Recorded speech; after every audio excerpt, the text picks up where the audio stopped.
Des pneus qui brûlent et des pas qui s'activent dans les rues de la capitale et de Pétionville. Ce vendredi 6 juillet, Haïti s'apprête à vivre un week-end torride. Très vite, les barricades sont dressées à toutes les entrées et sorties des grandes villes. Quelques rares policiers veillent au grain, mais l'ensemble de la PNH, la police nationale d'Haïti, n'est pas mobilisée comme elle le devrait pour limiter la casse. Elle n'a pas reçu d'ordre des ministres, nous dit le directeur de la PNH. Au niveau de la PNH, on avait même préparé un plan de sécurité. On attendait tout simplement qu'on nous mettait au courant de cette arrêté. Je comprends aussi tout aussi bien ceux-là qui disent que la PNH était plutôt passive. Je les comprends parce qu'ils sont sortis victimes.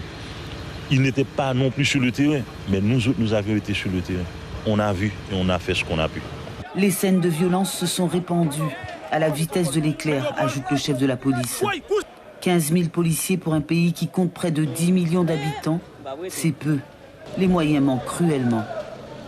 Je lui ai même fait des suggestions. Pourquoi ne pas vous entretenir avec vos ministres, les directeurs généraux, les directeurs départementaux, pour qu'eux-mêmes à leur niveau puissent mettre à notre disposition les véhicules services de l'État. On a besoin des extincteurs, comme la question des sapeurs-pompiers est une grosse préoccupation pour nous autres.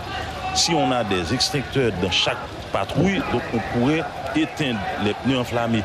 Le dernier obstacle, ça a plus un rapport au côté psychologique de la question.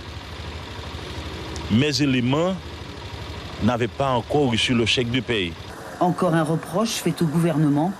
Il s'ajoute à la liste des manquements qui s'allongent chaque jour. Ce mardi 17 juillet, le président de la République, Jovenel Moïse, multiplie les entretiens. Il doit choisir un nouveau Premier ministre. Les secrétaires au palais, dirigeants au